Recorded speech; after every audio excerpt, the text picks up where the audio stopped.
Welcome everyone to English in Flow. Today, we're diving headfirst into the immersive world of language learning, specifically exploring 6 daily habits to improve your English fluency. Think of it like a treasure map. Learning to speak English fluently can feel like climbing a mountain, but don't worry. By incorporating small, simple habits into your daily routine, you'll gradually build your fluency in a natural way. All right, let's dive into our first habit. That sounds awesome. So what's this first habit? I'm totally ready to learn. Habit 1. Engage with English content daily. At the core, immersing yourself in English is essential. Whether it's listening to a podcast, who doesn't love a good podcast, or watching videos, or even reading a gripping novel, this kind of exposure helps you start thinking in the language. For example, my friend Emily listens to audiobooks during her commute. Then there's Liam, who loves watching English shows with subtitles. They agree that it's crucial not to get discouraged by the words you may not understand right away. That's super interesting. So, do you think you pick up on different accents and slang when you're listening to podcasts? Because sometimes I hear a British accent compared to an American one, and I wonder if that just confuses me more. Absolutely. Accents and slang can feel like a whole different language. But think of it as enriching your experience. Just like when you travel to a new country, you explore different cultures. It's the same with language. By listening to people from various backgrounds, you learn nuances you might not encounter otherwise, making you versatile in your speaking abilities. Now let's move on to habit 2. Okay. So what's habit 2? I'm curious. Habit 2. Speak out loud. This one's a game changer. I recommend practicing speaking even when you're alone. You might feel silly at first, like talking to your reflection in the mirror. I've been there. Emily suggests reading aloud to get comfortable with pronunciation, while Liam, being the fun guy he is, talks to himself in English. It's like having a mini conversation. They both share stories about feeling goofy but realizing how critical it is for boosting confidence.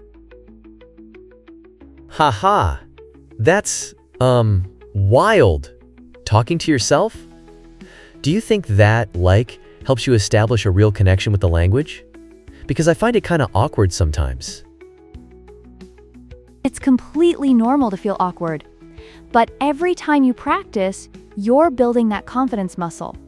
When I was learning, I practiced in front of my dog at home. Trust me, it's an excellent audience. They won't judge you, and it helps you get the words out without fear. Now, moving on to habit 3. I love that. So what's habit 3? I'm excited. Habit 3. Keep a language journal. Writing daily can solidify what you've learned. You know, Emily writes a few sentences every evening about her day in English, like her little diary. And Liam often jots down new words he comes across. They jokingly say their journals are their best friends who never judge. Ooh, that sounds fun. But if I kept a journal, I'd probably write one day and forget about it the next. Is there, a trick to not letting it become a chore? Good question. It's about finding joy in it. Maybe set a tiny goal, like just a couple of sentences, right? And don't overthink it. Think of it as a story, a canvas for your thoughts. Plus, it's great to look back and see your progress.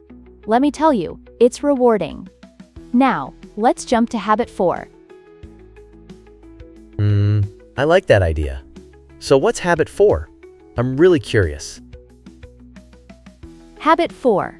Find a conversation partner.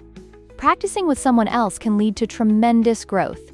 Think of it like a dance. You need a partner to really get the rhythm down. Emily uses social media to connect with fellow learners, and Liam swears by jumping into local language exchanges. They both highlight that making mistakes is part of learning, like tripping over your words during a dance.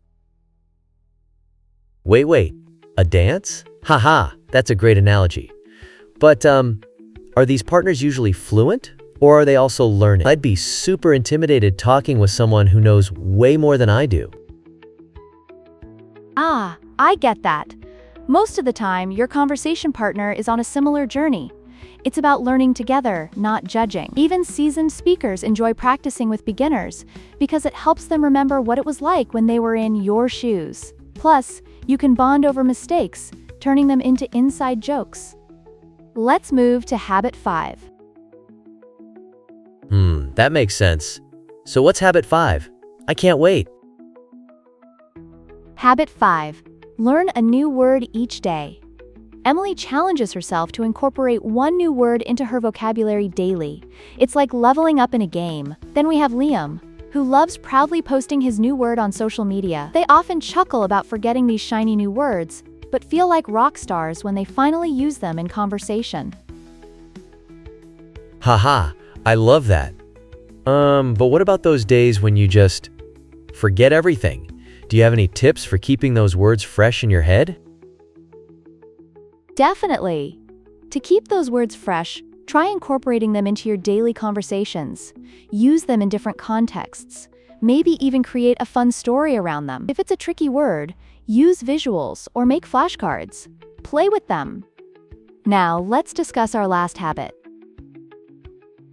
I'm ready. What's the last habit? This has been so informative.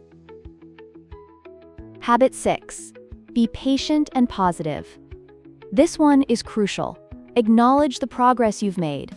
Instead of focusing on what you still need to learn, celebrate those little wins. Emily and Liam always reflect on their challenges and how perseverance pays off in the long run. Life is a marathon, not a sprint, right? Exactly. It's easy to get discouraged. Personally, I have days when I feel like I take 2 steps forward and, 3 steps back. Have you ever had moments like that? Oh, for sure. Everyone experiences those days. Celebrating small victories can make those rough patches seem less daunting. Remember, even the smallest steps are still steps forward. It's all about the journey. Before we wrap up, let's highlight a couple of useful phrases from today. One is thinking in English, which means to process your thoughts directly in English without the mental translation hurdles. Another is language partner, someone you practice speaking with. Those are super helpful phrases. Thanks for sharing. My pleasure. And listen, everyone, if you enjoyed this episode, please like, comment, and subscribe. Remember, you're not alone in your language learning journey, and as always, let the English flow. Haha, I love it. Let the English flow. Can't wait for the next episode.